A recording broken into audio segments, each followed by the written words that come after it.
Ooh, what's going on over there? Oh, never mind. We up? Well, I got to start the show off. I got to go hand up accountability. I called heads last show. I don't really know how that happened. I guess I thought I was Matthew Slater for a second. I never call heads. The only rationale is that the heads was popped up on the coin flipper. That's what it was on. So I think maybe that might have had something to do with it. But other than that, that's on me. However, looking back, I did get followed through. I think the only thing that would have switched is our first overall picks. Is you would have taken, Yeah, and I would have taken Hand of God. yeah. Listen, accountability is important. I'm gonna have, I'm sure, a lot of that humble pie accountability on this show as well. So, listen, it's a good time to be kind to our friends. Remember that people have feelings, and even though they might claim something that doesn't happen, it's important to forgive them and not make fun of them. So I understand. It's okay. Yeah, the only change I think that would have had was the Alejandro or whatever, Armando Galarraga. Yeah. But yeah, no worries. I'm glad that you put your hand up for that. Yeah, and one other thing I got to touch on from last show before we jump into some other things. I would like to go back in time, talk about time travel. I'm really curious why Egyptians are so obsessed with cats. That's just something that's kind of been picking at me the last few weeks.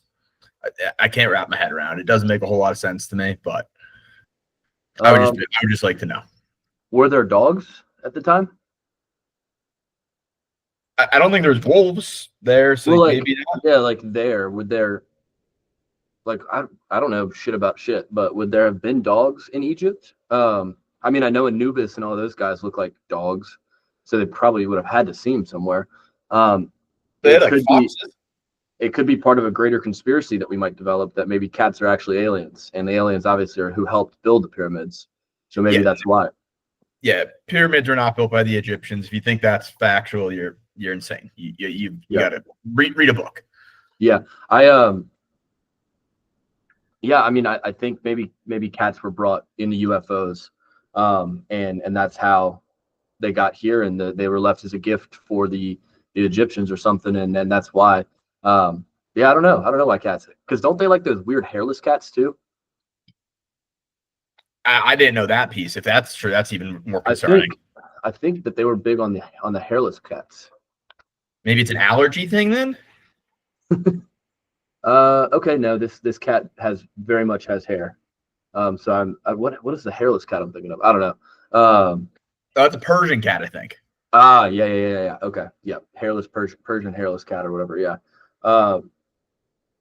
Yeah, I don't know. There's a website here that says explore the mysteries of 5 fascinating Egyptian cat breeds. I'll make one promise to everybody here at home: unless we're doing something specifically for this show, I will not be doing any research on cats.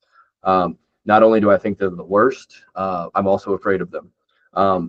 And that I have something in there that we'll get to with our draft, so I won't spoil it. But there's some cat related content that I don't understand why people have them. Interesting. So I grew up with cats, so I do like cats. I do like dogs a lot more, though. I want to get that out in the open. I don't really get the purpose of a cat. My mom likes them. They're nice sometimes, but dogs, 10 times out of 10. Dogs are fun. I feel like it's got to be because they're low maintenance, right? Yeah, I mean, cats are cool, but the problem is with cats is like almost all dogs. I'm gonna go 99% of dogs are cool. Yeah, it's like a crapshoot with cats, though. Yeah, absolutely. Like you don't know what you're getting with a cat. Like, don't get me wrong, cool cats are cool, but some cats just suck. And then some just don't want to hang out with you. They're just like, they hide from you. Like, what's the point of that? And something that I frequently come in contact with is they know who likes them and who is afraid of them. And they just seek me out because they know, they're like, I'm going to fuck with that guy. Yeah, no, they're definitely diabolical creatures. Yeah, like, I mean, even though I do like them and I have had them, there's something going on up there. You got to be careful with cats. You don't really know. They'll flip on you too. Like they'll be nice 10 seconds and then they'll bite you. Yeah, dude, or scratch you. I remember getting scratched by a cat when I was a kid, and that shit was the worst. Oh yeah, no fun at all. Yeah. Well, I'm not sure how you're feeling today, but the whiskeys were going down a little too easy last night for me. And I ended up drinking by myself till about 2 a.m, getting pretty wasted. Let's just say the flight this morning was very rough. Yeah. It was one of those where I woke up and I was like, can I switch my flight to the PM flight and just not Yeah. go? And Yeah. I forced myself to get up, get dressed, and go. And it was the right decision. It was the right decision. I'm here. I made the trip, but there's a very close second where I was going to risk missing my meeting tomorrow. So Yeah, that's how I'm feeling. Yeah. So where are you at? Where are you at today? You're outside of Philly? Yeah, I'm in York, Pennsylvania. I wouldn't call it outside of Philly, like 2 hours away, but Okay. I'm in the middle of nowhere. It's disgustingly hot. It should not be 105 degrees in Philadelphia. Dude, yeah. What is with this heat wave we've got? Yeah, it's hotter here than it is in Dallas. That's not good. It's 95 degrees here right now. It's 5:30 in the afternoon, or in the evening, I guess. It's 95. That should not be allowed. Yeah, and listen to this. I have it for a work outing, like team building thing. For a half day, all day Wednesday, I have to go out in Gettysburg, the Gettysburg Field. Don't get me wrong, I love history, but like I'm gonna be like 100 degrees. I'm gonna be sweating like a horse. Dude, I'm hoping to cancel. I'm hoping like no bad day. Yeah. Well, or like if I have to walk that thing, fuck that. This is, and I've already done it before. I've done it before. I've been there before for another thing. This is obviously a dumb comment because all the people out there have been dead for 200 years, but like I feel like it'd be particularly smelly on a hot day. The field where all the dead people are. Yeah. I think just in general, like hot places, like fields, just don't smell good when it's hot. No, absolutely not. There's probably some water, like something rotting somewhere, something dead somewhere. Yeah. My cousin went to school at Gettysburg, which is something I didn't know existed. There's a college in Gettysburg, but what a lame place to go for school. Yeah, no, I've been to Gettysburg. There's basically an empty battlefield, a bunch of old dead people. You can do the tour in about 2 hours, and that's about it to Gettysburg. Like you can be in and out of Gettysburg, do everything you need to do in Gettysburg in 4 hours. Yeah, I mean, dude, that's still a long time to be in Gettysburg, I feel like. Yeah, no, anything more than about 20 minutes is probably more than you need. Yeah, like give me a 20-minute like golf cart ride through it, and then give me an hour documentary about it, and I'm set. Yeah, I'm all set. AC, yeah, all set. Yeah, see, I'm hoping we're on a bus. So I'm hoping I can just stay on the bus and be like, hey, I've done this. It's probably not going to fly, but we'll see what happens. Yeah, I hear you. Yeah, so you asked me how I feel this morning. I guess it's time to take some medicine. The Pacers did not win Game 7. And I'll go off on just a bit of a tirade if you'll allow me. Not a tirade, that's the wrong word. You texted me last night, and I know it was meant to be nice. But yeah, I was kind of drunk. I looked back this morning. I was like, I probably should have said that. Yeah. So Tyrese Halliburton is obviously the prevailing story. I've got a couple people that I want to talk shit to. I've got a couple people I want to congratulate. I've got a couple things I got to say, but I'll start with congratulations to the Thunder. I'll start with that. The Thunder, from an analytic standpoint, which analytics is kind of bullshit in the first place, but it does have some place in sports. The Thunder are one of, if not the best team in so many statistical categories across the season. They had the MVP. They had like the best defense. They were just really running through the playoffs, with the exception of the Pacers and the Nuggets. The Thunder are a really, really good team. I'm not upset about losing to the Thunder in a vacuum. Getting a Game 7 loss is tough. I've had them before, not necessarily in the finals. I've lost Super Bowls before. Somebody's got to lose. Losing sucks. Tyrese Halliburton going 3 for 4 from 3 in the first quarter and then blowing out his Achilles. And the team sticking with it, but very noticeably in the third quarter, there was no offensive rhythm because no one could create. Shots were being hit because everyone felt pressured. That kind of piece is going to suck. That's going to be the hardest to get over. Never knowing what could have happened, having such a great start like that, having your team really respond, and then just seeing the wheels fall off and the momentum kind of die. Tyrese Halliburton had 9 points in like 6 minutes. He outscored Miles Turner, Aaron Nesmith, and Obi Toppin combined. That was I said it on our last show last week to win Game 6. To win Game 6 and ultimately the series, Miles Turner needed to figure it out on offense. I think he had 5 points. Obi Toppin had 0 points, like 6 turnovers. Aaron Nesmith had 3 points. It was 1-3 in the third quarter. That gets lost because it happened in their barrage of threes. You can't get outscored by almost double in a quarter against the best defensive team in the league and expect to win. But that'll be the hardest piece for me. The not knowing what could have happened. And again, the Thunder are a really good team. If we just lose to the Thunder last night, but we're full health or everyone plays the whole game, I can live with that. But the way it happened, that always suck. Huge credit to Halliburton. And I believe in his post-game or pre-game interview, he said there was some serious risks and they knew that this was a dangerous proposition to play this game, that there was a chance that he could just rupture his Achilles completely. He said, bro, it's Game 7. I'm playing. You can't ask for anything more from your offensive kind of weapon there. I don't think he's our best offensive weapon because I think Siakam still has that. But from how dynamically he can impact a game, that's what you want to see out of your young 23, 24-year-old guy, that he's like, fuck that, I'm playing in Game 7. So huge credit to him. Huge credit to the team for doing their best to stick there. What a run. It was incredible. I had so much fun this postseason, but yeah, really, really tough way to end. So I'll pause because I just talked a lot there.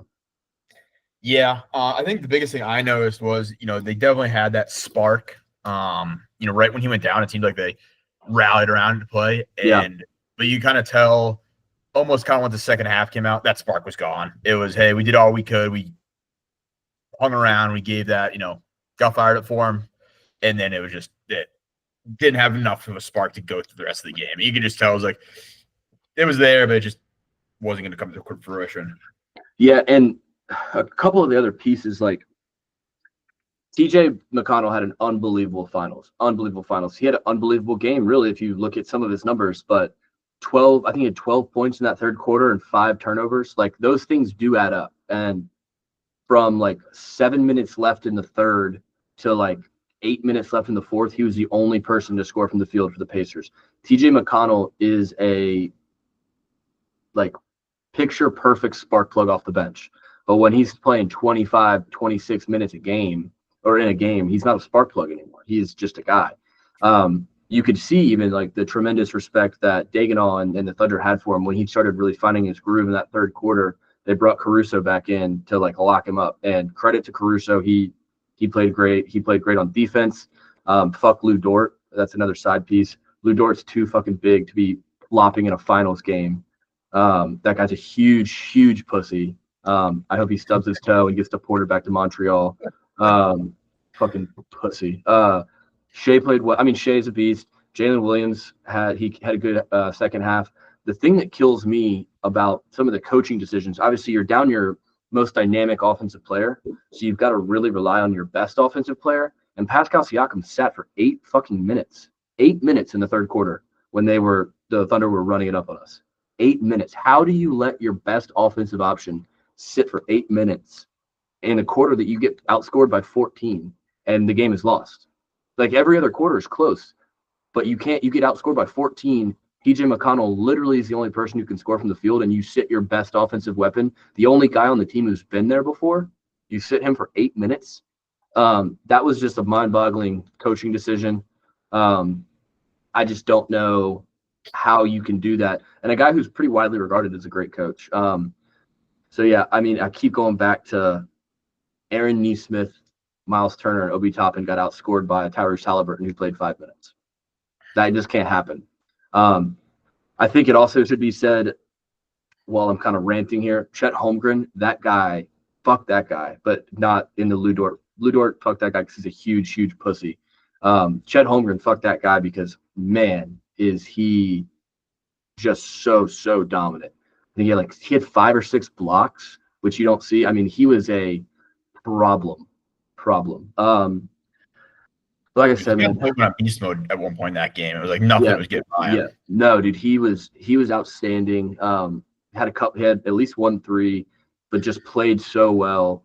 Isaiah Hartenstein played really, really well. That guy's good. I mean, they're a deep team. They're a deep team. They were the only other team that could compete with us from a bench perspective. It's just like they played 10 deep, just like we played 10 deep. But when you're in a situation like that and your all-stars out, you can't have Obi Toppin going 0 for 6 with 5 turnovers, and you can't have Miles Turner not being good on offense. You can't miss 7 free throws. You got to play a perfect game, and they didn't. Credit to OKC. Now the shittiest part is, which we're now both dealing with, and Achilles is 12 months minimum. So you lose, now Halliburton's out for all of next year too. And we're in a good spot. Like from in the East, we're in a good spot because the Knicks are a joke of a franchise. All the Knicks fans in my mentions, the way that you guys, our favorite ringless franchise in NBA gets eliminated for the 41st year. None of you how pathetic is it that the only claim to fame you have as this big franchise is a finals you won 50 years ago. None of you are alive for. And you're so excited to come tell the world that daddy's out of the playoffs, because Indiana owns the New York Knicks. They have always owned the New York Knicks. They have never been less than the New York Knicks. The New York Knicks are a joke of a franchise, and their fans are all stupid inbreds. So there's that. But with them being a joke of a franchise, Jason Tatum obviously had his Achilles already. And the Bucks just getting older and older. The Pacers are in a great spot to have another chance at coming back through the East. But now next year's focus is really just developing Benedict Mathurin, developing Jairus Walker, and just seeing how that kind of pans out. But there's some decisions that will have to be made now because next year's window is a lot more closed than it could have been. Yeah. Now, also speaking about next year, jump around a little bit. What'd you think about the Kevin Durant going to the Houston Rockets? Dude, yeah, so I've been looking at it a little bit. I was listening to his interview. Let me just pull back up what the details are. Because this is one of those trades that they've been talking about for so long that people have we've been looking at it and kind of expecting it, but here's the thing. I think the Rockets are still a piece or two away. I hear you, but the Rockets were the 2 seed this year. Yeah, I mean, I agree, but I don't know.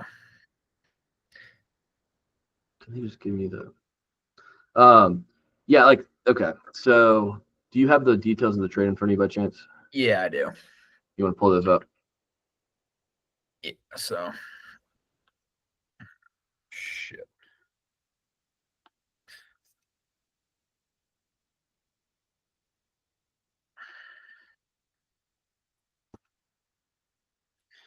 So there we go. Okay.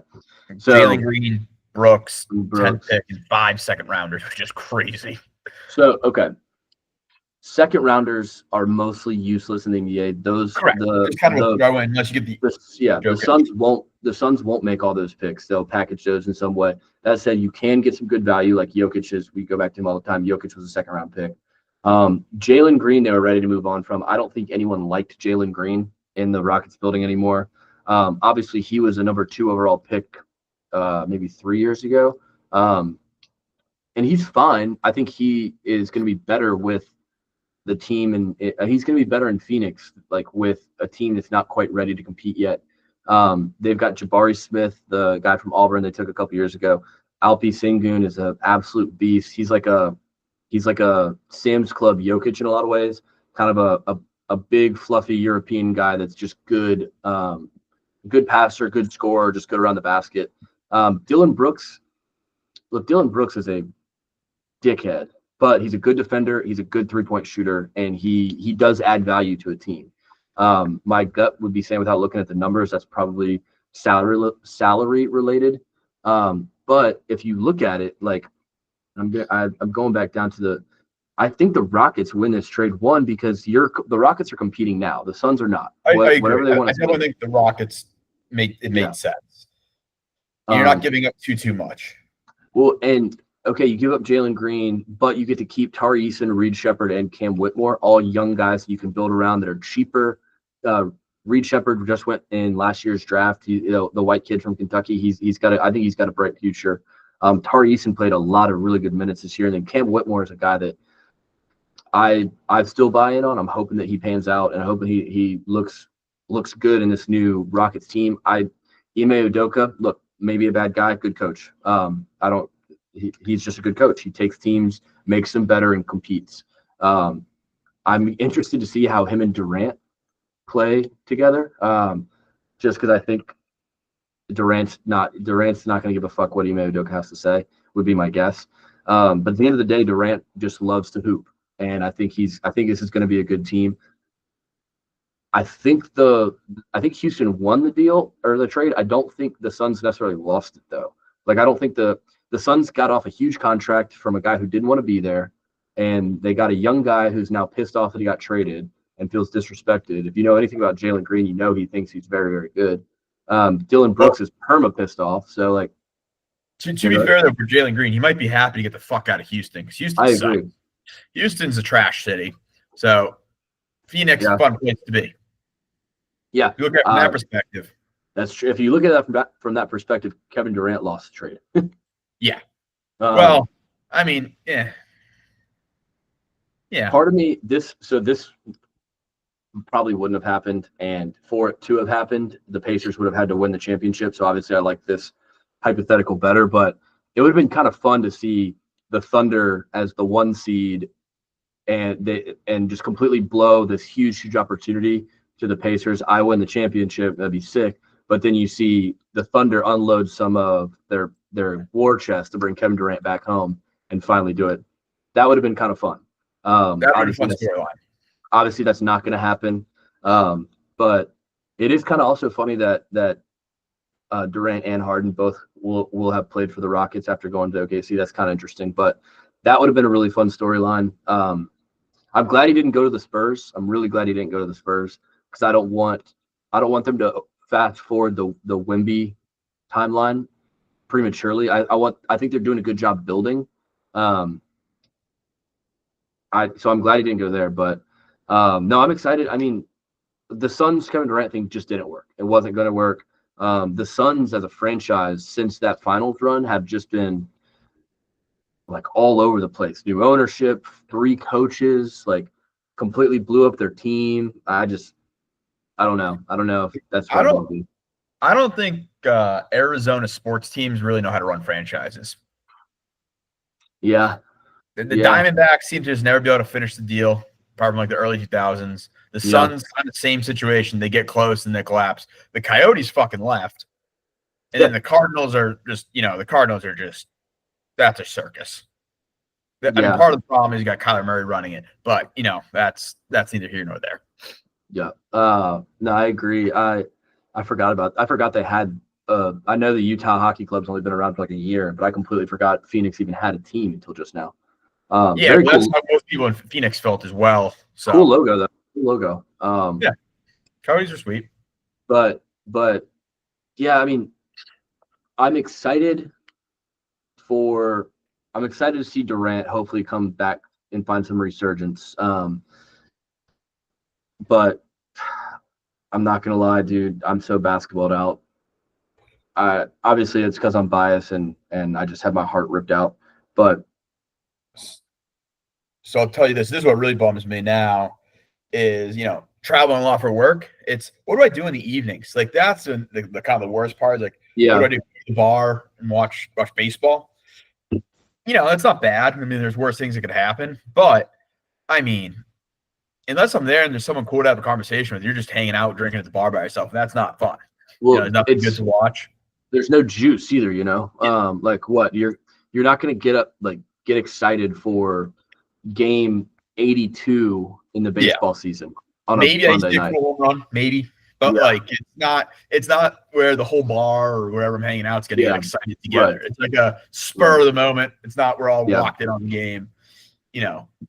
Building that camaraderie you're looking for. Yeah, no, I hear you. I've got a hypothetical, or maybe not a hypothetical, like a thought provoker.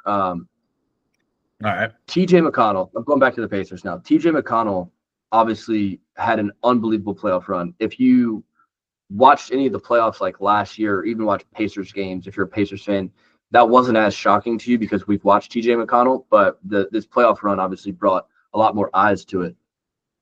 I couldn't for the life of me think of a player that seems so dominant and unstoppable, but is completely and widely accepted to be a role player and like a six-man off the bench when he's coming off the court and like he's unstoppable when he comes off onto the court. So has there been other players where there's like for whatever reason break out and they're 30 like early 30s and you're like, where has this guy been? Like I couldn't even think of anybody that like compared. I don't know where. I know TJ McConnell was on those Sixers teams that we used to go up against the Celtics, but like where was TJ McConnell at before that? Like, so I don't know if this is big of a one, but I feel like Derek White's a name that's really come on the last few years. Yeah. Not, quite as unknown, but he definitely really started to come on. I think is starting to get a lot more praise as of the last 2 or 3 years. Yeah, but I guess he's 30. Yeah. TJ McConnell's 30. Yeah, I don't really remember too much of him like early 20s.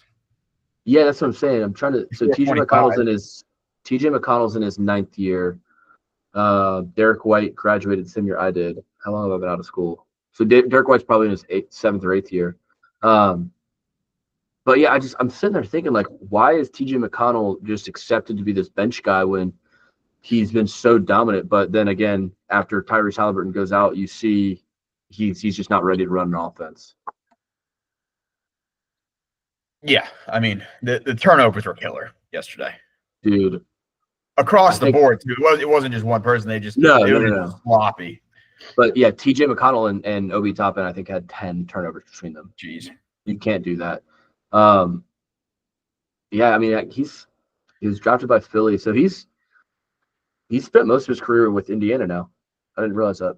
But yeah, I couldn't imagine somebody who's not like what happened in his early career. I guess it's because he was playing with those Sixers teams, and he had like Joel and Tobias and the process team. Yep. The other one I had, and you gave me some shit for it, but I don't really care. I'm switching to the future now because the Pacers have depressed me. We talk about guys like even if you think about the 90s, like the Jordan era, there was great players like even Kenny the Jet Smith from TNT. He got a couple championships, but his TNT status is why he's so prominent. Reggie Miller outside of Indiana and like the New York Knicks 30 for 30, it was the Jordan era. So it's like, hey, you don't get remembered for everything you could have done because you're in the Jordan era. And then you have the Kobe, which you can call it the Kobe era. I would never, but then you have the LeBron era, and there's players like trying to think of some players who will just get like forgotten because they Deron Williams, another great player, had a lot of great seasons. He was in the wrong era, not winning championships. Are we going to see that with some of these other big guys like a Chet Holmgren? Granted, he just won a championship, but not on his. It was Shea's team, because players are playing in this so-called soon-to-be Wemby era. Will we have all-time players that will just get forgotten because they're not Wemby? Well, I'm not disagreeing with you that players are going to get forgotten, but I think it's too early to call it the Wemby era. Is my point. I'm not saying it's not. I'm not saying it's not gonna be. I'm saying it could be, but I don't think it's fair for you to call it the Wemby era already. Like he hasn't done anything. Yeah, I hear you. So that's my argument. I'm not saying it won't be, but it's way too early to call that right now. It could end up being the Shea era. It could end up being whoever else era. I mean, but for example, if it is the Wemby era, Chet Holmgren's someone who would get much more washed up or forgotten about because of him. As opposed to being someone else. But again, whose era do you think we're in? What was that? Whose era do you think we're in then right now? Probably Jokic era? Yeah. I think so. I think he's the – yeah, I would definitely say so. I mean, especially considering I'm already saying he's worthy of the conversation to be a top 10 player of all time. I'm not saying he's in the top 10, but he's worthy. You got to start talking about him a little bit. especially with what he did this playoffs, I think is just really cemented that for me, just how much he's the best player in the league. Yeah. I mean, did we have a Giannis era? Like, kinda, but I like. What do you consider? We Like, had how a many Giannis moment. dominate for it to become an era is kind of what I would say. 3 out of 6 MVPs. Okay. 3 out of 6, either MVPs or championships. Just one of those 3, or one of those 2 in 3 out of 6 years. I would call that your era. Okay. But like I don't know. I mean, because then you have the LeBron era that went from like roughly 2007 to like 2020. Like, so I mean, I don't. The other kind of interesting point about that is, and we touched on it. It might have been my hungover show. I'm not sure. I think the best 3 players in the NBA right now, none of them are American. I think that's the first time it's ever happened in probably history. I think number 4 is American, but I think 1, 2, and 3 are not. So who'd you say were 3? Jokic, Shea. Yeah, Jokic, Giannis, Shea in that order. Tatum 4th. Okay. Well, but, I mean, I don't know if you can put Tatum there right now. He's fucking in a hospital. Well, I can put Tatum there until the 2025-26 season tips off. Fair. Okay. Yeah. When's the next Olympics? That was just last year, wasn't it? Yeah. So that's not a big deal. You got a Winter Olympics, I think. Yeah, but they don't play basketball in that. Yeah, no. Which I wish they would, because then it'd be like something to draw for because the Summer Olympics has so much already. Like, I would love for basketball, but it's during season, so you obviously can't. Yeah, man. Just to put a bow on the basketball thing. What a ride! I don't want to sound like loser talk, because obviously I wanted to win last night, but I never thought I'd still be watching Pacers basketball at the end of June this year. What a ride! This team was awesome. They were so much fun, and we had a horribly cold shooting night, and 0 contribution from some key players on the same night that our young star tore his Achilles. So congrats again to the Thunder. Fuck you again to New York Knicks and all their fans. But yeah, tough way to end the season. Yeah, no, not the way you want to go out, for sure. Definitely. No. The what ifs. Kind of how I felt too, with Tatum getting injured, but it not being it being the finals makes it that much worse. You can at least come to terms with the playoff loss. Finals loss is a whole nother thing. Finals game 7. Yeah. Doesn't really get much worse. No. Well, now we do have football to look forward to here, so I think we should jump into a little bit of football news. First thing, let's just talk about idiots being idiots. Short Sanders going 1-on-1. Dude, you should be doing everything you can not to bring attention to yourself. You're doing that, getting in the headlines for all the wrong reasons. That's not what 5th-round draft picks do. Yeah, I was listening you don't really care? Who cares? Yeah. I was going to say, I was listening to PMT on Friday, and I think Big Cat was saying, I don't really give a shit about news that doesn't involve the starting quarterback. So, like, what does it matter? He's probably speeding to get the fuck out of Cleveland. But or maybe Ohio in general. I mean, yeah, true. But yeah, dude, this is a non-story. Who cares? I think it's hilarious, but yeah, I don't. If I'm the Browns, I don't care about this either. If he's good, I don't give a shit how fast he drives. If he's good as we think he could be, then I'm going to give him a driver. Just don't be a Henry Ruggs. It's the only situation. Yeah. The drinking and driving is a problem. Wait, okay, so Henry Ruggs is eligible to be signed by a team. Did you hear this news? No. He's out of jail, and he is there's no way he's out of jail already. Just for like a year. No, dude, it's been a while. What year will Henry? Yeah, it has. Okay, next August 2023 was sentenced to 3 to 10 years in prison. He's eligible for parole in 2026. Dude, he only got like 4 years. He's only gonna do like 3 years. Yeah.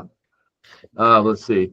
NFL Insider weighs in on whether Henry Ruggs should get a second chance. I mean, dude, I forgot how bad this story was. Yeah, it's not good. Here's the thing, though. Mike Vick came back from fighting dogs. So, like, I'm going to be honest, that's probably harder to come back from. With all due respect, dude, he killed a person and a dog, to be fair. I mean, shit. Forgot about that. He ran over a 23-year-old and her dog. I mean, it's awful stuff. Both are awful. But it was also Mike Vick. Mike Vick was, you can't miss TV. I mean, Henry Ruggs is fast. Henry Ruggs was good in college. 4.27. He was the number 1 receiver drafted in that class. He got drafted over CeeDee Lamb and Jerry Jeudy and Justin Jefferson. That's crazy. That was a crazy good draft. Okay. So he wouldn't be eligible until next year.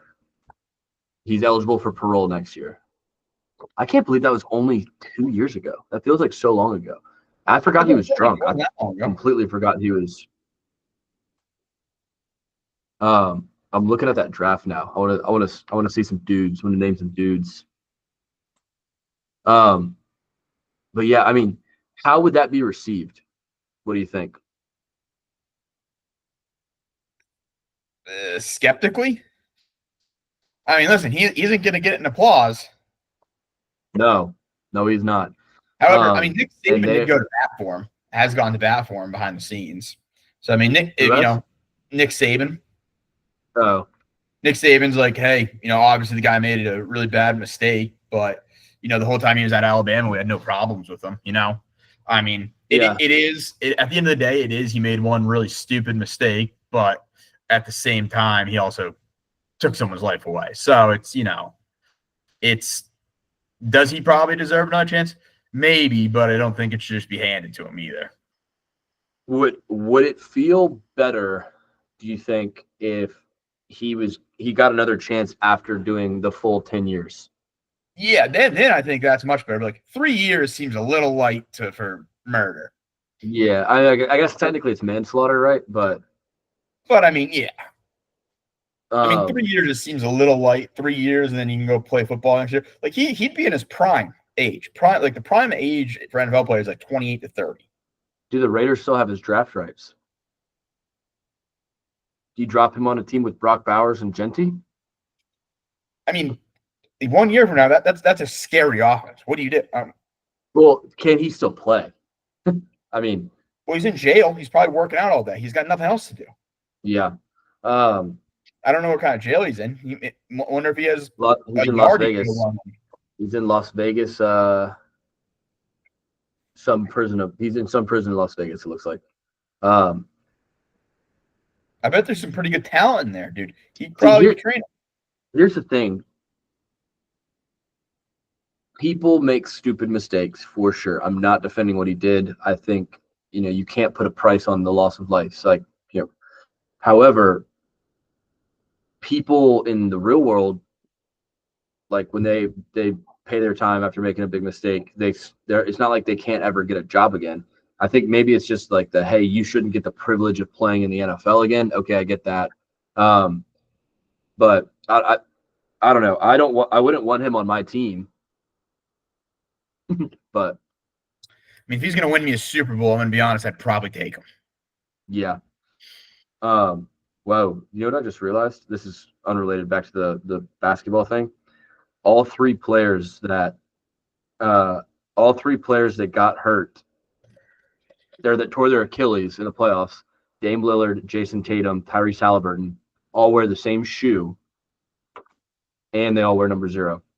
The number 0 thing's obviously coincidence. The shoe thing, I mean, that Halliburton, Tatum, and Lillard all wear the same shoe. That's not good. Don't want to be wearing that shoe. Wherever that office is, I will be bombing it. So if you work in that I'm going to do a little research. If you work in that office, I would get out right now. I'll get out right now. I'm doing this for Boston. I'm doing this for Indiana. I'm doing this for Milwaukee. We're like the Bloods and the Crips holding the bandanas together, walking into that factory and just bombing it. Fucking assholes. The number 0 thing is just a weird coincidence. But yeah, back to football. I can't wait for the FBI to show up at my door. You want to see this 2020 draft? It's pretty good. Yeah, pull it up. I think to be fair, I think the FBI's got a little bit more worries things to deal with. With the Iranian sleeper cells probably popping up, so Yeah, you might be safe. So they're either real good or real bad. Joe Burrow obviously is a beast. Chase Young didn't really pan out. Akuda didn't pan out. I think he's on the Falcons now. He's okay. Andrew Thomas is good. Herbert's obviously good. Derek Brown's been good. Simmons has been nowhere to be found. I think Henderson's not even in the league anymore. Mekhi Becton had a great season for the Eagles this past year, but they moved him to guard. Tristan Wirfs has been awesome. Kinlaw's been bad, unfortunately. But yeah, you got Henry Ruggs and Jerry Jeudy, CeeDee Lamb, Jalen Reagor, Justin Jefferson, Ayuk, Patrick Queen's in this draft, Jordan Love, Pretty good draft. Damn. Clyde. Yeah, this is a draft of like awesome picks or horrible picks. Damon Arnett's out of the league. I don't know where he went. Chase on. What's the second round look like? T. Higgins. Holy shit. Dude, Michael Pittman. This is an unbelievable receiver draft. Jonathan Taylor's in here. What other receivers? Laviska Shenault was bad. KJ Hamler's okay. Claypool. That draft kind of rocked. Dude, Jalen Hurts. Jalen Johnson? Yeah, wow. I didn't realize he went to Utah. Hurts? Damn. Yeah, Mims too. Jeremy Chin was a beast. Yeah, this is a good draft. Huh. One of the better drafts I've seen, I feel like. And none of them could even be there. Wasn't Antonio Gibson a running back? I thought so. Zach Bond is in this draft. Is this the best draft of all time? I'd have to look into other draft years. I don't know. Yeah, that'd be quite the. Yeah, that'd be a very bold take. I don't have enough knowledge to. Yeah. Then again, I honestly I feel like I could probably do this with quite a few drafts where you just roll through like, oh shit, that guy's a beast. True. Maybe you're just looking to pick out names. Yeah, but yeah, that's a hell of a wide receiver draft with Jeudy. Well, Jeudy is just he was in order, but CeeDee Lamb, Justin Jefferson, T. Higgins, Michael Pittman, Brandon Ayuk. Good names there. Yeah. Speaking of names, should we jump into a live gridiron grid? Let's do it. I'm so in for this. All right. You want to pull it up? You want me to? Me? Yeah, I get it. All right.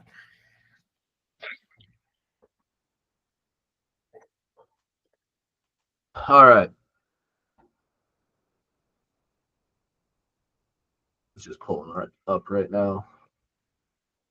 Yes, Evan, you want to tell people what gridiron grid is while we pull this up? Yeah. So gridiron grids, basically, you'll see it here in a second. There's going to be, I think it's 9 boxes, I believe. Yeah. 9 boxes to fill in. And each box, there's going to be, on the left-hand side, there's going to be a category. On the top column, there's going to be a category. You got to kind of align it to that box, as you can see here. And you got to match up each of them. Very similar to Immaculate Grid for those that have played that, but slightly different. I think that the prompts were a little bit more out of the box than just did these teams play or these players play on the same teams or not. But yeah, we can go ahead and kick it off. The goal is to be as obscure as possible. Where do we want to go first? You want to just go top left? Or you want to work down? Yeah, let's work down and we'll go over. Okay. All right. So that's pretty much anybody that has had 1,000-yard rushing season. Yeah. You got CJ2K might be a little bit more on the obscure side than some of the more common names we're hearing. Marlon Mack had 1,000+ rushing yards one season, but he did not make the Pro Bowl. We could also do the strategy of going with a throwback player. Okay. Like a Priest Holmes, or even farther back. But yeah, let's give Priest Holmes a try. See what that looks like.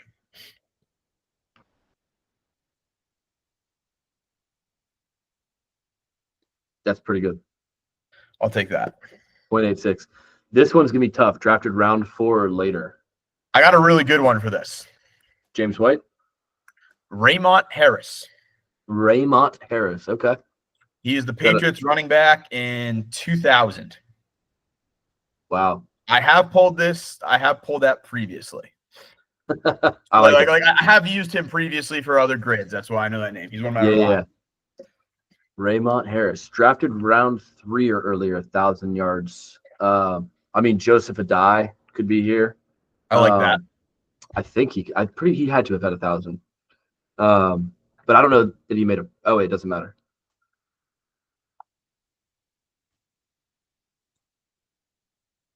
I like pretty that. solid. Okay. All right. You want to go this one now? Passing yards. 1,000 passing yards in a season. I mean, is this Mac Jones? Ooh, I like that. The best Pro Bowler of all time. Ooh. What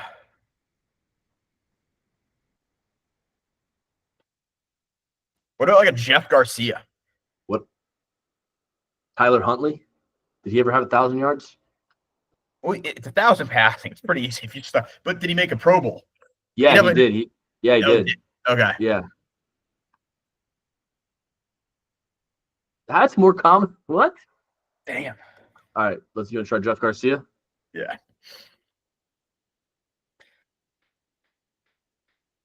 Okay. Damn. We could also try Kerry Collins. I like that.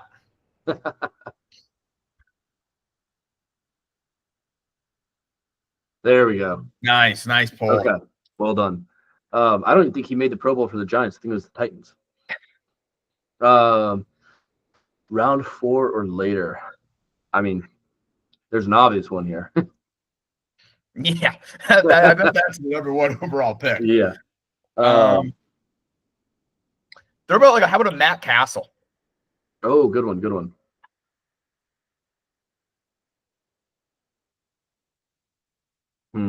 Jeez. Round 4 or later. Joe Montana? Was he no, drafted? he's round 3. He was round 3. Was he really? Yeah. Huh. Actually, try that for the bottom one. You don't think that's going to be a popular one? I don't know. It's a throwback. What?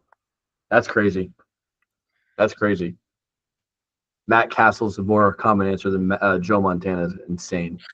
All right, we got to fix this Matt Castle issue we've got here. Fuck.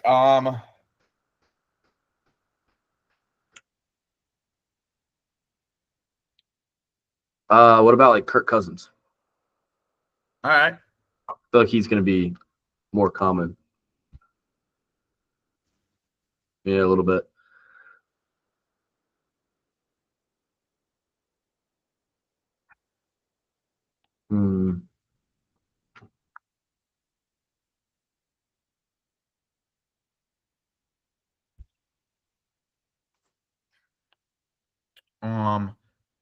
Doug Flutie. Was he 4 rounds or later? Round 4. I don't know. He might have been undrafted. I mean, he won a Heisman though. Yeah. Damn.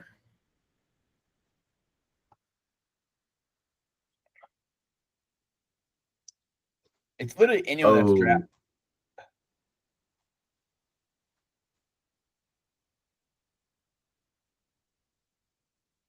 Oh man, the moment stressful here. Come on now. All right. Fuck you, Dan. All right, let's move to the next one. We can come back to it. 500 rushing yards in a season in a Pro Bowl.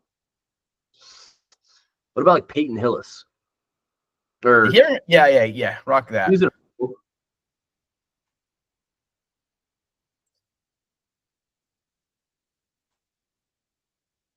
Am I not thinking of the right guy?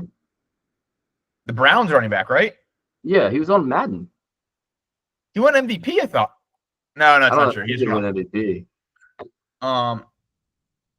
Maybe try like someone like a Mike Allstott.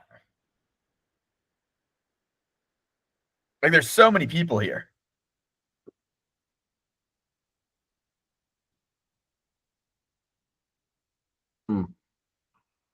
These ads are killing me down here.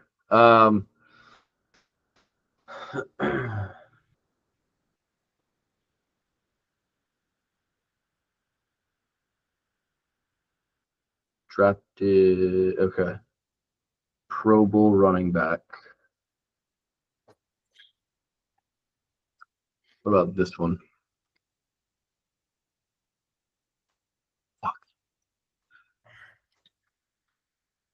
Maybe try like Fred Taylor. Oh yeah, that's a good one. He had to have been a Pro Bowl, right? Yeah. Okay, nice.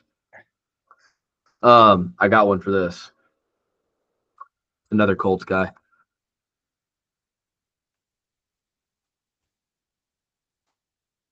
Fuck off. You can try There he is Lawrence here. Maroney for the bottom one. Lawrence Maroney. Yeah. This is just good. I don't even know how to spell that. Do Maroney. Just type in Maroney. Maro.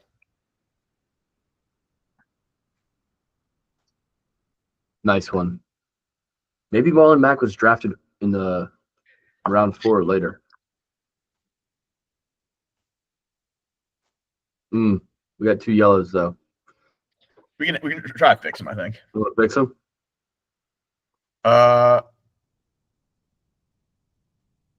Dude, I don't know, man. Round 4 or later. The Dan Orlowski one's killing me. Yeah. Man. No, Pacheco is going to be way higher. Try Sammy Morris for the 4. This one?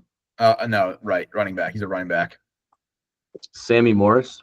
Yeah. I don't know when he was drafted or if he even had 500 yards, but that is a pull. That was a pull, and I have never even heard of this guy. Yeah, he was on the Patriots and the Dolphins for a bit. This is just going to be a Patriots-Colts run. Yeah, that's how I play these. You gotta go with guys you know. I hear you. Dude, when there's a Patriots category, I pulled like lineman from 01. Oh. Nice. There we go. All right, not a bad score. Wait, question. I need you to try one for me on round 4. Can you do Rohan Davey? This guy or this guy? Quarterback, 100,000. But yeah, there. I don't know if you ever had 1,000 yards passing or not. Is that how you Rohan Davey? No. No. Never even heard of that guy. All right, that was pretty good. I like that. Yep. Oh man, football is God, I can't wait for football season.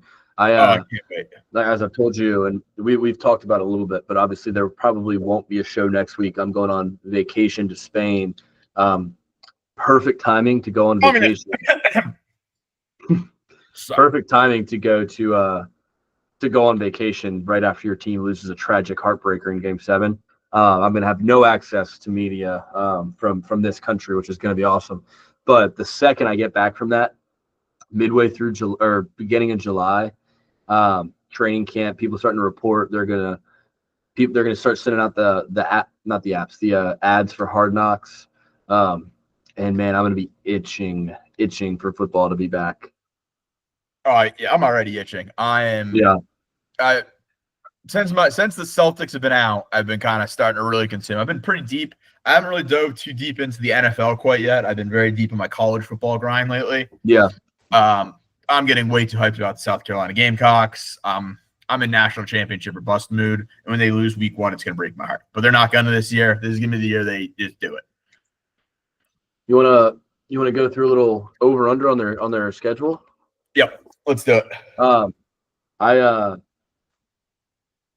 So our mutual friend Kevin Roner, he's getting married in March of next year, and his bachelor party is in January of next year in Fort Lauderdale. And things all pan out. The championship game is in Miami on that Monday. So if Lenoris and the boys decide it's their time, you have to go. I'll be there. Oh yeah. I might not come back. I mean, Miami national championship would be concerning. Yeah, it would do some things. All right. Here we go. God, I love seeing that right there. Don't love seeing that right there, but I Yeah, do love seeing that. listen, I went to Orlando to watch this team and I got fucked. So Orlando, another Yeah, just shit city. That's another thing we're gonna get to at some point, dog days this summer, ranking the states and pointing out awful cities, places you should never visit. Orlando, yeah. Disney amusement parks, cool. Other than that, shit city. If you are in Disney, Orlando's awesome. If you are in Disney with children, Orlando sucks. All right, let's look at this. Virginia Tech versus South Carolina in Atlanta, opening the season off. I'm way too confident in that game. I think that game needs to be a throttling. Like I want it Yeah, to be like when Georgia opens up their seasons and they win by yeah, like 35 over Clemson. That's yeah, what I want. I want us to go in there and just leave 0 down. yeah, Lenoris throws for like 450 and he's gone and doesn't even play the fourth quarter. yeah. That's what I need for that game. I'm looking for a Lenoris to Jaden touchdown connection just for the family. That'll be awesome to watch. I know this could always lead to injury, but I kind of want to see Lenoris run for like a $150 in 2 tugs. Listen, if he's going to get injured, now's early in the seasons when we want the injury. Yeah. And I mean, we think do have can skip by with some of these other teams. we do have some competent backup quarterbacks. I love Robbie Ashford. He played an important role. He wasn't very good. I do think He Aaron couldn't Nolan. throw the ball. That was a real problem. Yeah, I do think Aaron Nolan and Cutter Woods are both significantly better options. And then they have that kid Duckworth that seems like he wants to come to South Carolina, which would be awesome. Dude, imagine he comes in. Oh. Yeah. I think we win that game. Start off the season 1-0. Atlanta's not a far little commute from Columbia. I expect we're gonna have a lot of people there. I cannot make it, unfortunately, but I think there's gonna be a lot of people. SC State, 7 p.m. home opener at Willie B. That should be a no contest. Lenore should play 5 quarters between these first 2 games. Yeah, prefer. Yep. Vanderbilt, interesting game. Is Pavia back or is he gone? He is back. So that he's definitely. I think it's gonna be a fun game. I think there's gonna be some points scored by both teams. I think it'll be a competitive game till the second half. And then I think South Carolina puts them away. Home crowd puts them away. We roll 3-0. Yeah. This is the first one I get nervous about. We never play Missouri well. For whatever reason, we're Missouri Super Bowl every year. Yeah. Well, when they joined the SEC, they decided that we were their rival. And that's why we have the Commissioner Cup or whatever, or Commonwealth Cup, or I can't remember what it's called. No, the Commonwealth Cup is UVA versus Virginia Tech. I think it's some sort of cup, and it's because we're both named Columbia. That game gives me a lot of pause. Obviously, I'm going to pick us to win, but that's the one I'm circling early season. Yep, and here's the thing on that one too. I could see us starting to overlook a little bit. We got to get on a roll in the first 3 games, playing a little too well, and then just encounter our first bit of problems and just run to a wall and not know how to respond to it. So definitely early season. I'd like this game to be a noon game. I'd feel good with this a noon game. I don't want it to be a night game here. I don't think it can. I think it's a 3 to 4:30 or a 7 to 8. I think those are the 2 windows. I don't like that. See, I don't think this is the game we overlook. I think this is the game we overlook. Like, I think we, just because of how the rivalry, whether you want to call it real or fake, I think that we do hate Missouri, and I think they do hate us. And I just don't. I think they're going to be good, and so I don't think we'll overlook them. I think Kentucky's going to be dog shit.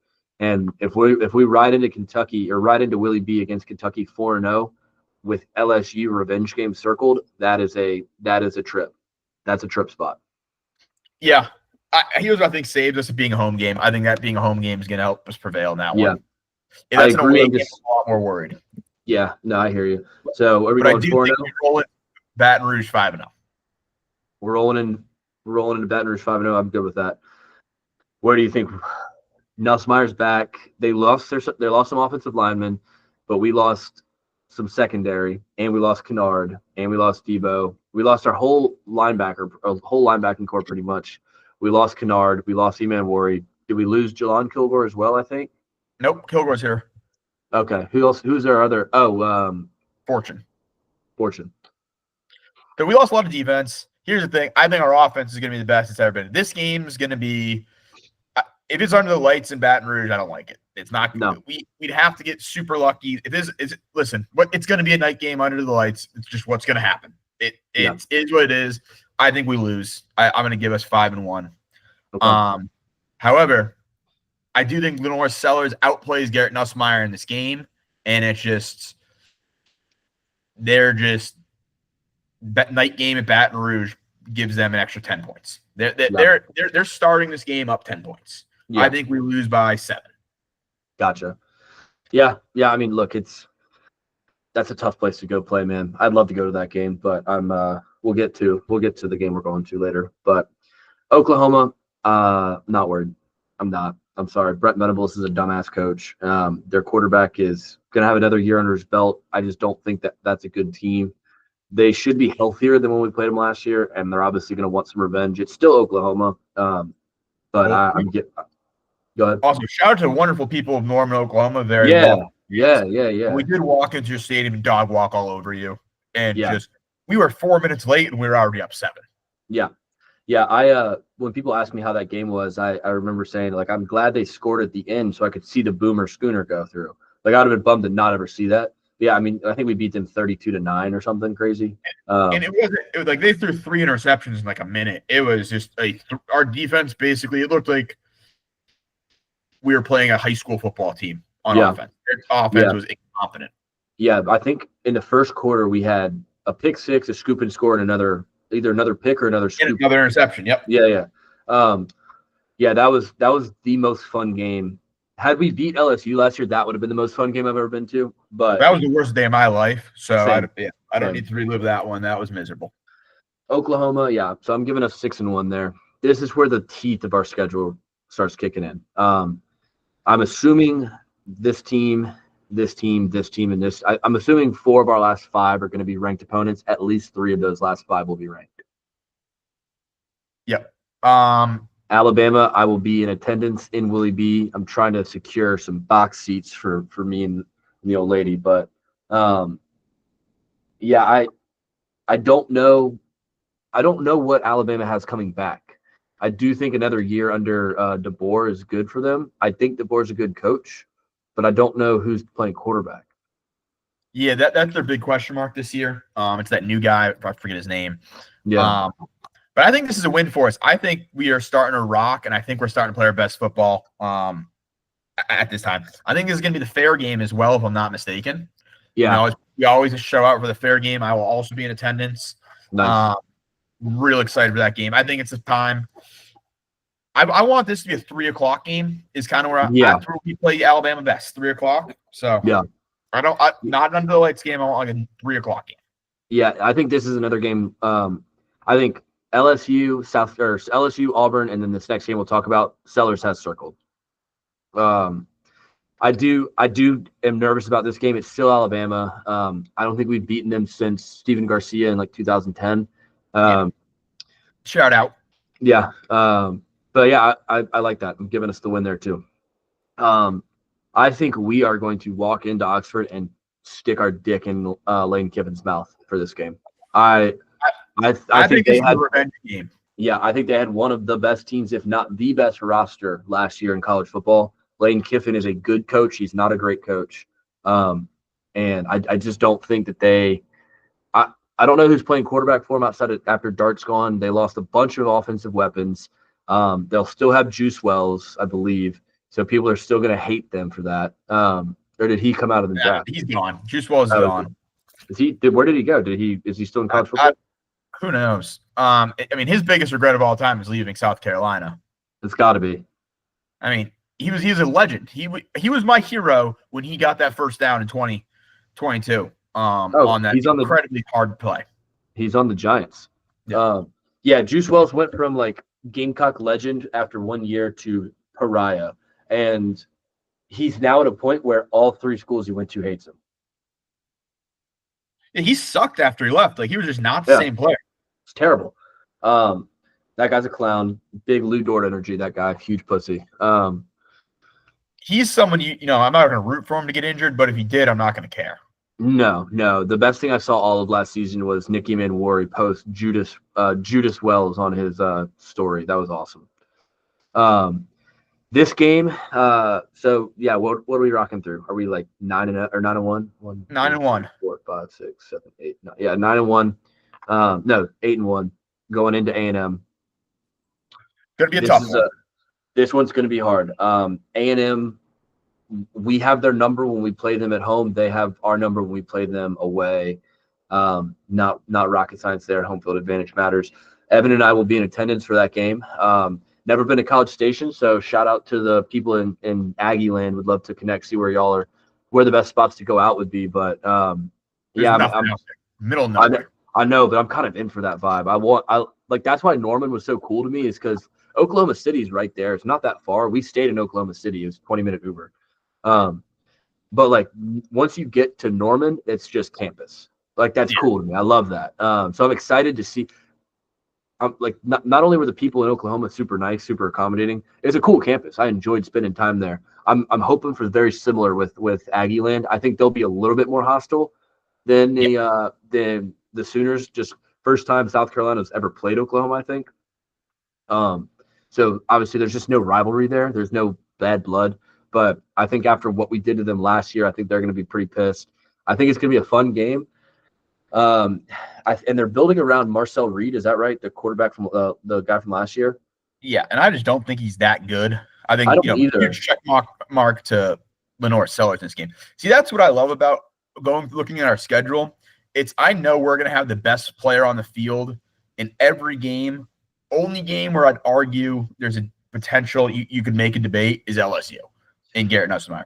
I think Lenore Sellers' hands is much better. He is more dynamic. He is quite mature. Yeah. However, it'll be his second year back. So let's see how much, Lenore has improved in the offseason. If he can get some consistency on his throws down a little bit better. We'll see. But other than that, we're gonna have one of the best players in the country playing for us just about every game. So the only way, or the only part I'll disagree with you on that, I hate him, but TJ Parker is pretty fucking good for Clemson, dude. He's really fucking good. Him and who's the other guy they have? No, he sucks. TJ Parker and Peter Woods on their defensive line. I think both those guys have, especially because they're going to be on the field at the same time with Sellers, both those guys have a shout for best player on the field at any given time. Also, a name we're forgetting about here is Dylan Stewart. Yeah, for sure. For sure. How big of a jump is he going to make? That's who I think might make the biggest jump. Did you see his interview with On3? No, I did not. They were like, so second year back, started every game last year. Which quarterback are you most excited to hit this year? He goes, I'm a violent football player, and he's like, I'm a violent football player. I want to hit everybody. Something like that. It was awesome. He's going to go top 3 in the 2027 draft. Yeah, he's if he can put a little bit more meat on his bones, which I'm hoping he has in the offseason, he is so fast and his moves are unbelievable. Yeah. So he could be a real problem, and especially with the defense. Like don't get me wrong, Kennard was amazing last year, but Kennard was, used a lot of knowledge and just, playing a lot of ball. Dylan Stewart is just raw, pure talent. Yeah. If he gets a little more under him, he's someone that can, no matter what scheme you put up blocking wise against him, he can still theoretically make a play. Right. And he's, like you said, Kennard had a lot of the knowledge. He'd played for a while, but Kennard's best year wasn't until South Carolina, obviously. And I mean, he was better than Stewart last year, but was it a significant margin that you would see between a fifth-year guy and a first-year guy? I mean, Stewie's floor, ceiling is so high. I mean, his floor is high, if you want to call it that. Yeah, yeah. So A&M. So I'm going to be there, so I got to give myself a W. I can't knowingly say I'm going to lose a game. Yeah. I agree. Coastal Carolina, that should be no issue. 10-1 going into Clemson at home. Noon game already decided. Yeah. Crazy. I don't love that they went ahead and decided it was at noon. However, last 2 times we've played at noon, we won. Yeah. So, fuck yeah. I think this is the year we finally beat them at home for the first time in I don't even know how many years. My freshman year was the last time we won at home. 2013. 12 years. Yeah, 12 years. I think it's time we get the home win. I think this is going to be a statement game because everyone, listen, all the hype in the media right now, I hear all this shit about how good Clemson is this year. Don't get me wrong, they're going to be a good team. They're going to be a really good team. Clemson's going to be really good. I don't think South Carolina is getting near enough talk in preseason, which I'm okay with. I'm happy with that. But also, I'm hearing all this Cade Klubnik shit. I think by this point in the season, it's going to be clear Lenore Sellers is the better player and is going to be the higher draft profile projection, and he's going to show it this game. I think he's going to play – I don't know if he's going to put up huge numbers in this game, but I think he's going to play a very field general game and just make the plays when they need to make and no mistakes this game. I think you're going to see by the end of the year a really matured and pro-ready Lenore Sellers. And I hate to say that because he won't stay another year. But I think this is the game where he kind of just lives up to the pressure and becomes a Gamecock legend and wins at home. In his last home game, play South Carolina Gamecocks. Actually, if they make the playoffs, would they have a game? It depends on how they do all that, but I agree. Look, I think Clemson's going to be really, really good. I hate to say it, but Clemson is going to be a good football team. But South Carolina's over/under line being set at 7.5 is crazy. It's crazy. I mean, we do have one of the hardest schedules in the country, but But I mean, it's no harder than what we had last year. I mean, it's the same teams. And if I look at these teams, Missouri got worse. Low Luther Burden. I don't know if the quarterback's still there, but no Luther Burden. So it's already there. Cook's gone too. Yeah, Cook's gone too. Missouri's significantly worse. Vanderbilt can't be any better than they were last year because that's just not what Vanderbilt does. Kentucky's still going to be bad. Oklahoma, they might take a step up. LSU's, Alabama lost a second-round or third-round quarterback. Ole Miss is significantly worse than they were last year. A&M makes me nervous. Clemson makes me nervous. There's 4 games that make me supremely nervous, and they're all on the same side. These four, not Missouri. These 4 games make me very nervous. Yeah. I mean, the one thing I love about our schedule is those are 4 games. I think all 4 of those teams could theoretically be playoff teams. Yeah. And so what I do like about that is if we can get through with 2 wins, I think we get through. I think we win 3 of those 4. Yeah. Well, are they expanding the playoffs this year, or is that next year? Are they expanding the playoffs to 16 for this year, or is that 2 years out? I don't know. I think it's just this. I don't even know they're doing 16. Oh, just being tossed around right now. Yeah. So 12. What they are doing though is there's no automatic bids or automatic seeding. Correct. No automatic seeding. There's still the 5 automatic conference bids. Yeah, but no automatic seeds. Correct. Which is smart. Because like a team like Oregon got so fucked last year. Yeah, absolutely. So, but if we get, I think if this even 2 losses, if we get through the schedule of 2 losses, I think that's got to be. I think you have to make. However, the big question becomes who plays in the SEC championship game too. Do they hold that against us? You don't make it again. So there's a lot to consider. But I think you can get through the schedule of 2 losses. You're a playoff team. Yeah. With 2 losses for sure. I think we finally get our breakout Nick Harbor year this year too. He quit track. He could be insane because he kind of started to put it together towards the end of last year. If he can get a little bit, work on his separation, use his size, and just be more sure-handed, he's going to be a problem. Right. If they can figure out that deep ball, holy shit. And I think our wide receiver room in general is just going to be a lot better this year. It got a lot better. You have another year with Jared Brown. You have Sellers' brother, who, by all accounts, is the real deal. And you got that kid from Rock Hill. What's his name? He's like the number 1 recruit in the state. Everyone seems to really, really be high on him. Plus, Mazio Bennett's back. And Michael Smith, the tight end, who showed some flashes being good last year. Brady Hunt's still there, I believe, as well. Yeah. Which, for the life of me, I'll never understand why we don't get him involved more in the red zone. He's 6'7", isn't he? Yeah, he's big. He's a huge body too. Yeah. Here's the thing. The only thing I'm nervous about is the new offensive coordinator. I've had some issues off of the play calling last few years. Yeah. Going back to Satterfield, I just haven't loved any offensive coordinator we've had in years, really. Yeah. Actually, I will say from some of the stuff that I had heard through different channels in the team, when he came in for the bowl game specifically, he did a very vanilla offense because it's a bowl game. It doesn't matter. And the last thing you'd want is like a dumb, unnecessary seller's lower body injury running the ball too much. But no, I'm not holding the bowl game against him. No. The bowl game did suck. I'm not going to say that. I still would have wanted to win. However, I am still nervous. I need to see him relief. I hate having to watch my TV all year long. Like, why the fuck are we calling this play? Yeah. I know I can call a better game sometimes. I shouldn't be doing that from my couch. Yeah. I need to. He's got 3 games to figure it out, because obviously Virginia Tech is. If you come out a little flat or nervy, I get that. It's the first game of the season. It's in Mercedes-Benz college football kickoff. Fine with that. South Carolina State, I'm not going to take anything that seriously from that game because you should blow the fucking doors off them. Absolutely destroy them. But by Vanderbilt, I need to see some consistency and offensive identity, and I need to be able to understand what we're doing. I'm not saying I want to be predictable, but I want to say, like, okay, this is our offensive identity. Yeah, and I don't want it to be like years past where there's a bad play that we run and I can call it out when it's about to happen, like a run up the middle, just right into someone's ass. And you know they're going to do it, and they do it every single time, and it never works. Yeah. And that's happened the last 2 or 3 years. I'm like, I know this bad play is coming. Like, you're just sitting there waiting. It's like watching a car crash. You just know it's going to happen.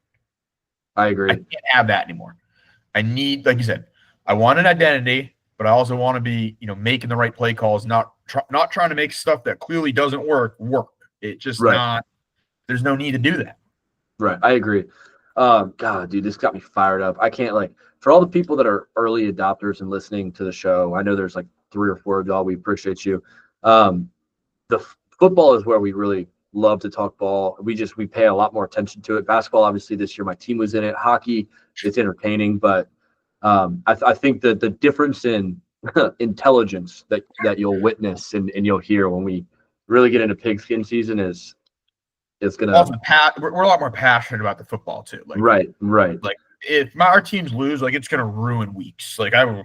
Yeah. You'll do it pretty adamantly. There'll be some anger coming to the podcast. Yeah. What I just did for the Pacers, but times like 150, and that's just going to be like for a South Carolina like week 4 game, the disappointment and fury that I'll feel compared to the game 7 for the Indiana Pacers, which sounds terrible. I get it. We were just almost winning a championship, but it's not the Colts football and it's not South Carolina football. It's not football. If you have a bad losing weekend where if the Patriots and the Gamecocks lose, like, my week is off. My whole week is off. I need it to be the next weekend because I need to get over it somehow. Yeah. It's miserable. Don't get me wrong. If your team sucks all year, you kind of get past that. But like early week this season, I'm not going to get over it. If my team still has a hope, I'm going to be. I don't care if I don't really have a chance. I have a chance in my mind. I'll be there. Yeah. So. Well, so I gotta get going here in a little bit. We had a couple other things you wanted to get to. Do we want to save those for subsequent weeks, or you want to try to rush through them? I just got to get on the. You want to rip the things I don't understand draft real quick and then call it quits? Or we can rip that. No, we can rip that. All right. Pull up my list here.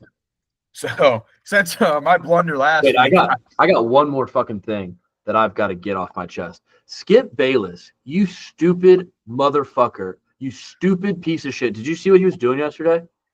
No, dude, he's on he's tweeting on a fucking tear during the first game or the first quarter. He's like, "Oh yeah, Halliburton's calf really looks hurt. Can't you see he's limping up and down the court?" And then he's like, "Kudos to the Indiana Pacers front office for fabricating this lie about his calf strain to relieve the big game pressure of which he frequently doesn't show up for, and the entire media bought it. And then 2 minutes later, I shit you not, his Achilles pops." Skip Bayless, you still have a job. You're cuck ass stupid bitch. I'm looking right at you. Your wife hasn't had sex with you in 15 years because you're ugly and stupid, and you're so obsessed with Shannon Sharp and Stephen A. Smith, who are both wildly better at their job than you. You are such a loser piece of shit. That's all. Tough day to be Skip Bayless. Jeez. Yeah. All right. Well, since I clearly fucked up last week, would you like to go first or second in the things I don't understand? First. Okay. Okay. The first thing, I have been confused by this for about my entire life. I do not understand satellites. I don't understand how if I take this phone and I type in your number and I send you a text, it goes to space and comes back and knows where to go. I don't understand how service works. I don't understand why being on top of a mountain doesn't get me better service because I'm closer to the satellite. None of it makes sense. I don't know how the technology was figured out. I don't know how it works. Doesn't make any sense to me. That's a great one. Or like the internet too. Like just How do we do that? Doesn't make any sense. Doesn't make any sense. And you could explain it to me a million times, and I'm like not gonna get it. Like you could tell me how it does, and I'm just not gonna understand what you're talking about. Yeah. For example, this is my number one. It's how planes fly. Listen, you can explain the concept to me all day long. I get the concept. Thank you. I understand what the concept is. Yeah. I don't grasp it. Like it just doesn't make any sense to me. You can tell me, oh, airflow, whatever. Cool. I get it. But I don't understand it. It's not going to understand. No matter what you tell me, I'm not going to understand it. So I get that's a good one. That's a good one. Here's one. Art. I just don't get it. Art. Like just like what makes art good. $1 million painting, like I'm not going to grasp that. Like I don't get it. The banana that sold for $7 million. Like what are we doing here? Like art just makes zero sense to me. I can't wrap my head around art. Like if it looks cool, but like I probably think a $10 painting looks a lot better than a $35 million painting. Yeah, no doubt. I don't get. Yeah, and I don't get who decides that that's good. Yeah, like I could have done the banana thing, and that doesn't sell for anything. Yeah, it's like I feel like sports. Listen, the best people in the world that get paid a lot of money are really good at what they do. The art I see, like some of the shit I see, it's like Picasso's up. Like, dude, I could have fucking painted that. Like, that's not that hard. Like, and I can get color inside the lines. No, it's because it's subjective. Like, what I know is good? 350 for 4 touchdowns and no interceptions. Yeah, that's quantifiable. You know what I don't understand? The Picasso thing. I saw some Picasso something's got found today, and I'm like, dude, that's a fucking duck on a plate. What do we? It's not even a good duck. It looks like a 4th grader drew it. Exactly. Or like the Mona Lisa. Yeah. The ugly bitch. Yeah. Yeah. Okay. My next one, crypto mining. Oh, that's a really good one. I don't get it. So the whole point of crypto is you can't make any more of it, is what they say. There's a finite amount of crypto, and that's where the value is that's where the value comes from. How the fuck did it get there? If you can't make more crypto, how did the crypto get there? And who put it there?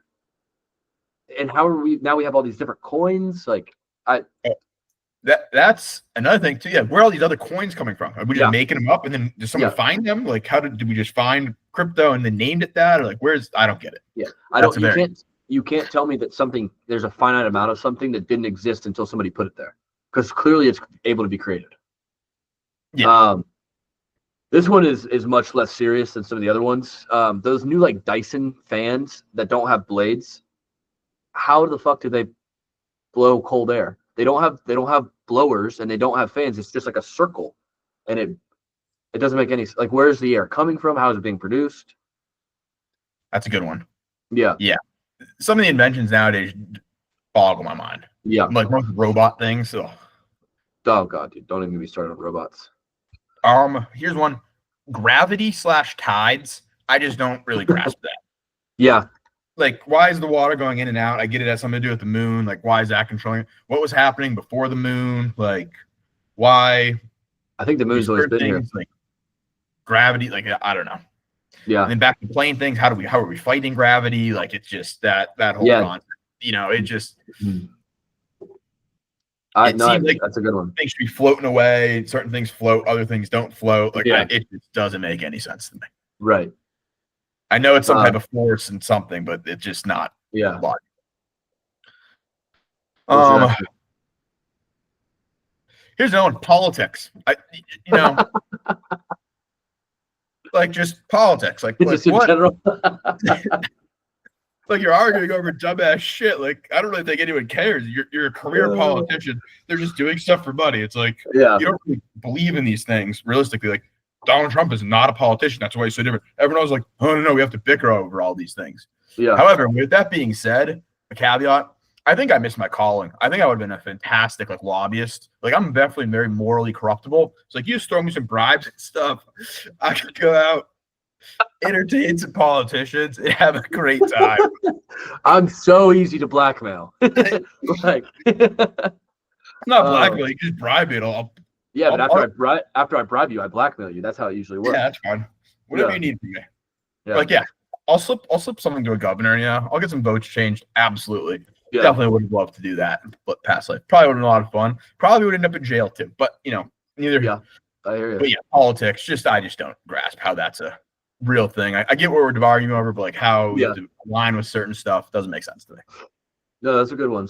All right, my next one is Hawkeye technology in tennis, and more specifically, why we can't use. I don't know how it works. I don't know how they get it that close up and defined. Is there a tracker in the ball? Is there an overhead camera that's looking at it? Regardless of that, it works. Apparently, they could just be showing us wrong pictures. No one would know the wiser. But if it's working in one thing, why can't we have it in footballs or in soccer and other things? How does it work? How do they get it so close? And why can't any other sport adopt it? That's a good one. Then my last one. Oh, this is a tough one. I'm going to go back to, I teased it at the beginning of the show, and it's cats. Here's why I don't understand cats. Y'all willingly allow this animal into your house that shits inside by practice, but more importantly, it has weapons that it can hide. It has got 16 claws, 4 on each foot, I think, and it can just hide them, and it can be like playing with you, and all of a sudden it's like Wolverine. Why do we allow this animal into our home that has weapons that it can hide? Beyond that, they have scratchy tongues, which is weird. Tongues shouldn't be scratchy. Cats in general, I don't know how we just allow them into our homes like that. That's a good one. Interesting one. Now, is that your last one, I believe? That's my last one. So I'm going to round out my list of going back to one of my big pet peeves. I got a lot of good things left on here, but it's going to be traffic. And I'm not talking about traffic from an accident. I'm just talking when you're driving on the road and there's just traffic. And there's no slow down reason traffic. for it. Yeah. Like you're just like, why are we not driving? People I don't understand how this happens. Like it always happens. I got stuck in something. It's like there's nothing going on here where we should be in traffic. Yeah. So I don't get it. All of a sudden it just stops and now it's just free flowing again. No, that's a great one. Look, if I'm gonna sit in traffic, I want there to be a fucking wreck. I want to see something cool when I get through the traffic. I want to see Henry Ruggs up there. Yeah. Oh, Jesus. Well, yeah. I mean, I want to go as far as I want to see everything but the blue bag out. You know what I mean? Yeah. I hear you. Hope someone's day's ruined. Yeah. Or at very least, like, give me a flat tire at least. Yeah. Give me something to look at. Somebody's just like, the other day I was driving. I was going to the lake. Yeah, I was going to the lake this past weekend, and there's all this crazy traffic, and I say something offensive probably, and it's like I hope there's actually something here. And there's just an oil tanker in the middle of the road with his flash, like his hazards on, just stuck in the middle of the lane of the interstate. Oh, I hope that guy just. Ugh. I mean, he runs Henry Ruggs. What a. I didn't even think that part through. Yeah. Speaking of, there was one time I was driving through rural Georgia. I think we talked about this maybe on the pod. I was driving through rural Georgia and I saw a sign that said "Speed enforced by sniper." Yeah. No, we definitely talked about that. I slowed down, and I speed every time. Not in that situation. Enforced by radar, fuck you. Enforced by aircraft, fuck you. Enforced by sniper. Yeah. You got another one that I had one. Well, I have two. Bluetooth, how Bluetooth works, I don't get it. That's kind of like satellite, so I left it off. And then Fortunately, my girlfriend will never listen to this, so I can say this. It's something that her and her family do. Ketchup on eggs. No, thank you. Ketchup should not be on eggs. I understand that as someone who loves salsa on eggs, I'm really splitting hairs here. Ketchup does not belong on eggs. It's a criminal thing to do, and you should get taste buds. Yeah, I've never done it. I have tried on egg whites though, because I tried to find a way to wolf down egg whites. But also, who's eating normal egg whites? Yeah, No. I thought that was stupid. Like, listen, I'm just gonna eat the whole egg. I thought I was getting on a good health kick. Egg whites taste like shit. Well, whole eggs are good for you. All the good stuff is in the yolk. On the go, here's one thing. I just don't fully understand women. They're very confusing sometimes.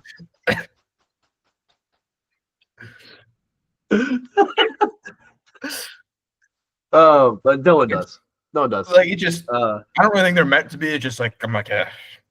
And then here's another one too. Mainly going back to the women piece.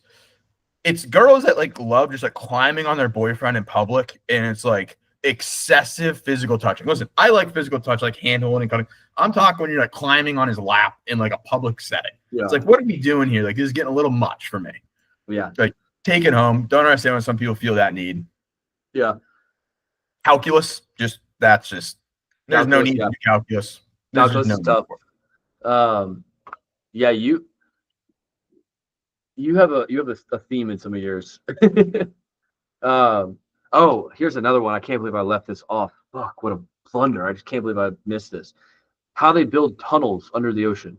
Like the ones you go like that go from like the bay to like an island or something. They build the tunnel that goes under the water. That and bridges that go over water. Don't get those. I don't get how they get the poles like that. Yeah. The anchor them.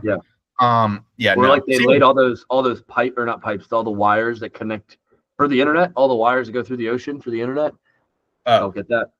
So on the water topic, like boats, like I kind of get the concept of a boat generally, but the ones I really don't understand is like an aircraft carrier, like just the huge ones. Cruise liner. Yeah, like we're pushing limits here that shouldn't be pushed in my mind. Yeah. And then the final one I had here is just, I don't understand how people don't like sports. That just doesn't make sense. I knew that was coming. I knew that was coming at some point. I don't. Yeah. I don't get it. I don't get it. I have nothing to do. It's the best. It's the best thing that we've invented. Yeah. For sure. I had one more that I just remembered. I had it written down, but it was on a second scroll of my page. The royal family, not the royal family themselves. Why the fuck do we care about what they're doing in America? And how are they still the royal family? They're just giving them money. They don't do anything. They just make a beer. They don't do anything. They don't do anything. And why we have TLC shows and E Network shows that are about the royals, or why people gave a fuck to watch Meghan Markle and Harry something's Carson Wentz looking ass their wedding. Who cares? Who cares? Harry Styles? I was gonna say Harry Styles, but it's not. No, that's a singer. Yeah. That's a singer. Yeah. Harry Prince of something. Like we're watching. Does he have a last name? I don't know. We'll see. Like we're all worked up about Prince Harry. Let's see. Prince Harry, Duke of Sussex. That's his name. He doesn't have a last name? I'm sure he does, but Henry Charles Albert David is his name. That's just 4 first names. Yeah. Why do we care so much about a royal wedding between a guy who's just a duke and a D-list celebrity who had a couple good seasons on Suits?